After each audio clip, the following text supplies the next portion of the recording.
Millions of federal workers are deciding whether to accept or reject the buyout offer that Elon Musk has presented to them. Critics say the offer is a bad deal because the criminal-in-chief, Donald Trump, is not authorized to make that kind of deal. Remember, Congress must approve something like that. Ben Dixon is a pastor, political commentator, author of God is Not a Republican. So Ben, y'all are trying to get these federal workers not to accept this buyout. Explain. Yes, exactly. And I'm glad I heard you almost say black, because we know so many federal workers are black people. We know for certain that Congress has not authorized any type of buyout. And we know for certain that this was off guard. A lot of people, even in Donald Trump's administration, was caught off guard by Elon Musk creating this buyout package. We are encouraging all federal workers to, one, not fall for it, because like you said, it is a trap. But number two, they are the front line holding the line against MAGA. We need them to stay in their jobs, in their positions, and make sure that they hold the line. Do not take the buyout from MAGA. Have you communicated with some? Because I saw one report earlier this week that an estimated 20,000 federal workers had actually accepted the buyout. I was talking. It's interesting. I saw this tweet. I brought it up yesterday from the right wing radio person, Buck Sexton, and he was like, "Well, it tells you these people want to accept the buyout because they want to keep these cushy federal jobs." And my response was, "No, idiot. It's because the buyout is not real. It's fake. It's fraudulent." This is the graphic. I just pulled it up myself. This is the graphic right here, Ben. Y'all pushing out. Federal workers do not resign. Do not resign. America needs you. Resist from within. Document everything. Demand excellence. MAGA will fail. But the most important thing, and spread the word, no MAGA buyout. But again, it's illegal. The federal, there's nothing there. There's nothing there. Congress, actually, it starts in the House. Congress appropriates money. There is nothing there in the federal budget that says, yeah, we're going to pay these buyouts. That's right.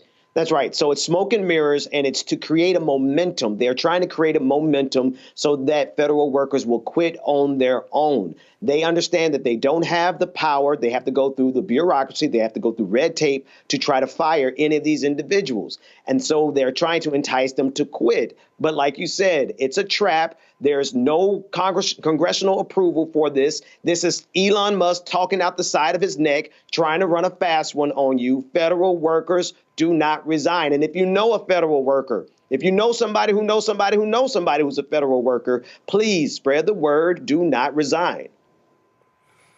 My panel, Matt. So, Pastor, what happens if people don't take these resignations or this buyout, and the administration says you got to go and people just decide not to leave?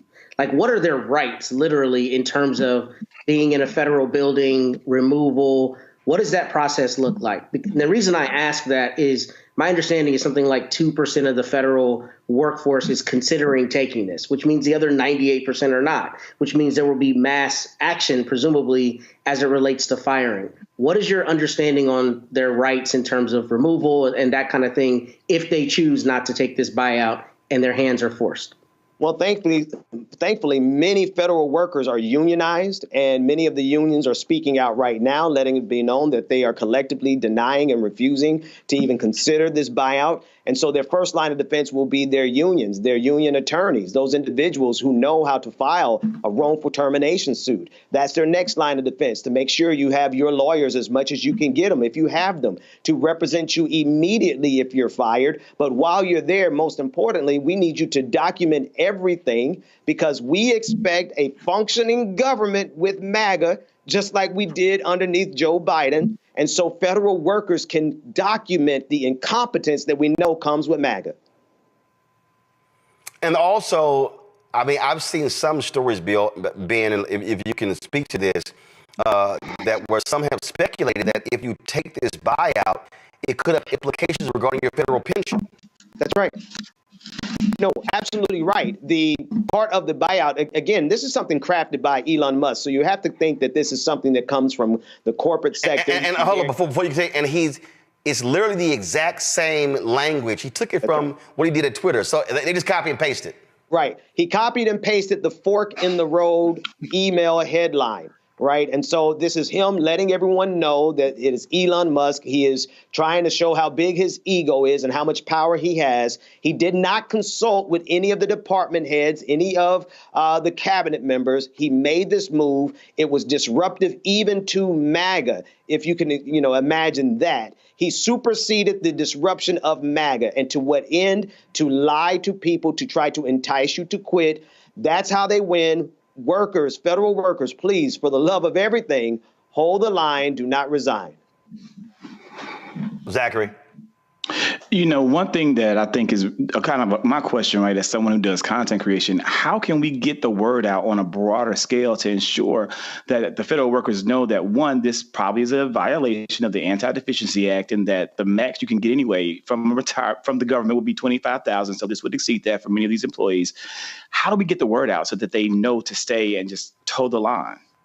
No, absolutely. We have to get the word out one by one. We can't, there's no platform big enough that's going to come in and save us. So we need every content creator, every person in a text thread with your family, even some folks you haven't talked to in a while, anyone that you know from high school or college or your church that might be a federal worker. We need to reach them as individuals. We need everyone to do their part. The other thing is, I'm honestly, as I'm looking at the live audience with Brother Roland tonight, we need everyone in the live audience to go and recruit 5 more people to come and sit and listen to the wealth of knowledge that's happening here. It doesn't matter how much content we create if we don't get eyes on that content. So we need to get 100,000 Black folks watching Roland Martin every night. That's how we get the word out.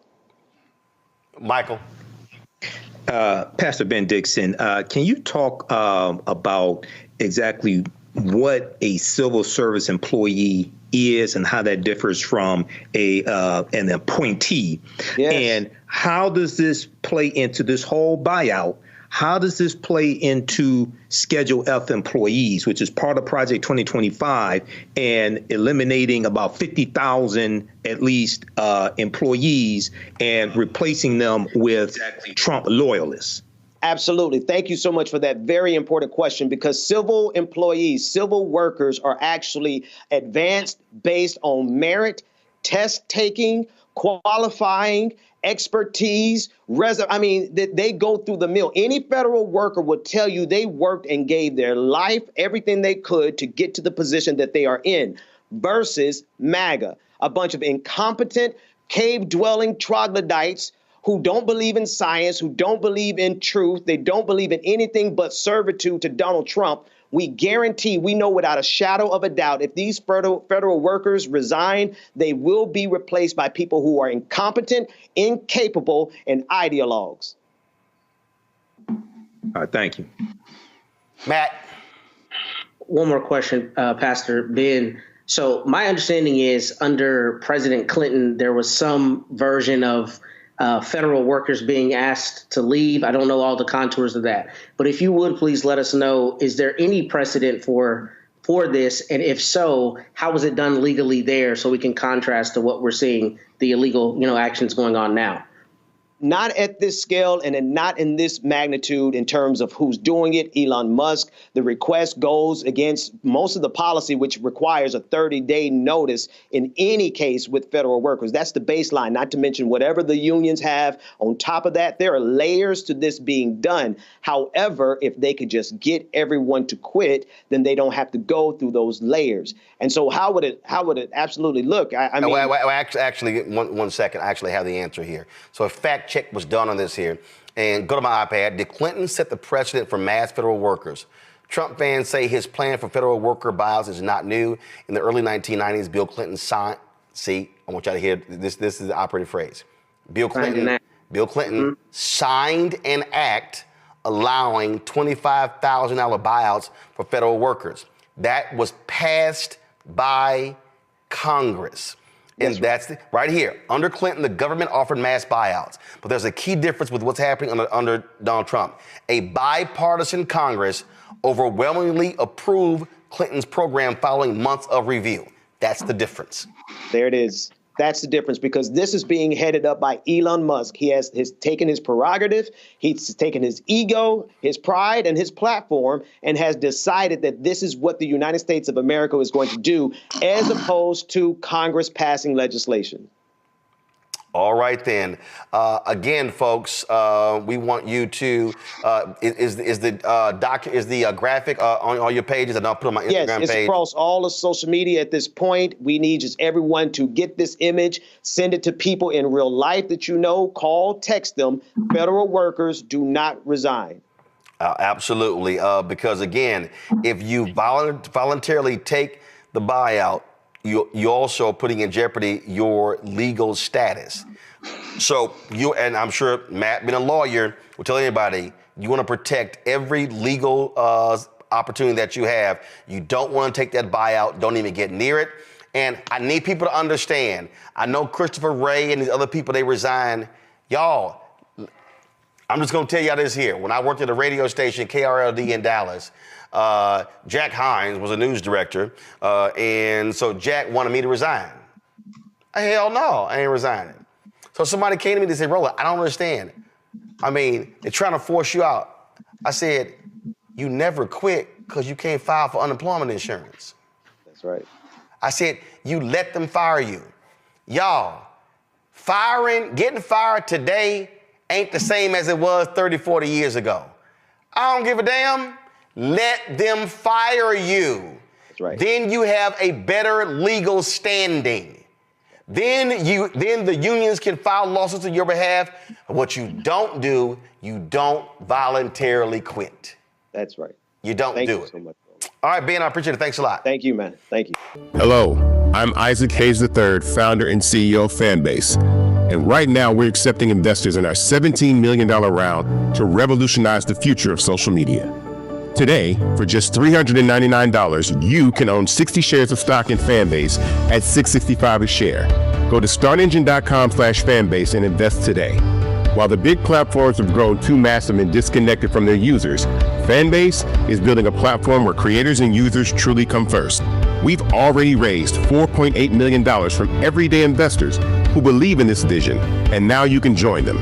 This is your chance to invest in a social media tech company with over 1 million users that is disrupting media by allowing anyone to reach all of their following and monetize their content from day one. The market is changing, big platforms are failing to serve their users, and Fanbase is stepping up to fill the gap. Don't wait until it's too late. Invest now. Invest for yourself and your future. Go to startengine.com/fanbase and own the future of social media.